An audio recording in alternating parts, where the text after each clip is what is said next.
36% जो बची है उस पर हम 70 लाख के लोग रहते हैं, उसको आप हमारे फॉरेस्ट एरिया में कवर करिए। तो नीति आयोग के पैरामीटर्स में हमारा बदलाव लाने के हमने उनको कहा कि हमारे जोग्राफी कंडीशन को देखते हुए अक्रॉस द कंट्री जो भी हिल स्टेट्स है उसके लिए थोड़े नॉर्म्स बदलने चाहिए। अब जो निचले जो प्लेन में सड़क के लिए अगर रिपेयर के लिए 75,000 रुपये देते हैं, तो हिमाचल प्रदेश में उसके लिए कम से कम अगर कोई सड़क टूटती तो कम से कम 20 से 50 लाख रुपए तक का एक सड़क किलोमीटर बनाने में ही रिपेयर करने में खर्चा आता है। तो हिल्स के जो अक्रॉस द कंट्री है वो नॉर्म्स बदलने की भी ज़रूरत है।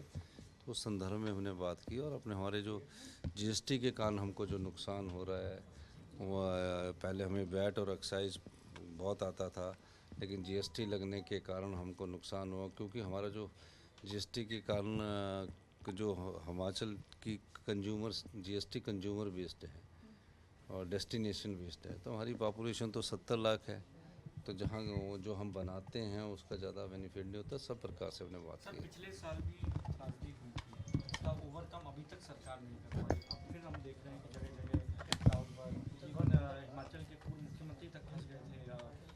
क्या प्रधानमंत्री नहीं ऐसा कहीं नहीं। आप ये विजुअल में आया था कि किस तरीके से लैंडस्लाइड हुआ था? मैं ये नहीं वो लैंडस्लाइड प्रधानमंत्री से जो विजुअल में आया तो लैंडस्लाइड पहले ही हो गया था, वहाँ पता लग जाता है पत्थर गिरते हैं लैंडस्लाइड्स का। सर हर साल आप लोग ये डिमांड करते हैं कि इसकी नेशनल कैलेमिटी अनाउंस किया जाना देखो चाहिए। हम तो ये कहते हैं कि हिमाचल प्रदेश के लिए जो अभी नुकसान हुआ है शुरुआती दौर पर, अभी तो बरसात चल रही है, तो कम से कम इसके लिए स्पेशल रिलीफ पैकेज होना चाहिए। मैं वो नहीं कह रहा, पर जहाँ भी हिल स्टेट में नुकसान होता है उसके लिए सभी जगह स्पेशल रिलीफ पैकेज होगा, तो हम खर्चा तुरंत प्रभाव से कर सकते हैं। जो हमें चीज़ें मिलती हैं वो इतने स्ट्रिक्ट नॉर्म्स है कि वो खर्चा करने में भी काफ़ी दिक्कत आ जाती है।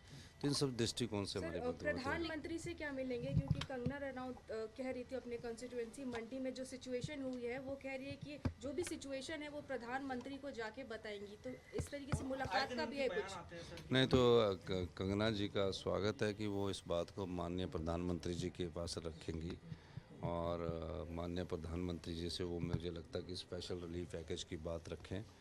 और हम तो ये चाहेंगे कि जो हमारी वन भूमि है, हमारी वन भूमि में जो अभी डिजास्टर के तहत परिवारों की जगह और घर क्षतिग्रस्त हुए हैं, हम उनके लिए जगह देना चाहते हैं। सरकार के पास जगह नहीं है, प्राइवेट लैंड है, और जो सरकार के पास जगह है वो फॉरेस्ट की लैंड है। अगर फॉरेस्ट की लैंड को हम अनुमोदित करते तो हम उसे अलॉट नहीं करते, क्योंकि वन अधिनियम आ जाता है। तो वो अगर उसको कोई रिलैक्स कर सकता तो केंद्र की सरकार है। कंगना जी अगर मिलती है तो इस बात को भी वो जरूर रखे। और हम तो सभी सातों एमपी से कहेंगे कि हमें फॉरेस्ट राइट एक्ट के तहत एक प्रोविज़न डाल दिया जाए कि जिनके घर गए हैं, जिनकी ज़मीनें बह गई है, उन ज़मीनों की जगह उनको फॉरेस्ट की एरिया में मकान उपलब्ध करवाने के लिए और थोड़ा बहुत बगीचा लगाने के लिए जगह उपलब्ध करवा दी जाए। कितना नुकसान हुआ होगा अभी तक? अभी तक 1,000 करोड़ रुपए का नुकसान हो चुका है। सर आज अमित शाह जी से भी मुलाकात है आपकी? आज शाम को 6 बजे लौटे हैं शुभांशु शुक्ला 4 एस्ट्रोनॉट के साथ। किस तरह से बहुत खुशी की बात है कि काफ़ी अरसे बाद हमारा दूसरे व्यक्ति शुभांशु शुक्ला जी बहुत है, उनको बहुत बहुत शुभकामनाएं। धन्यवाद। Thank you so much.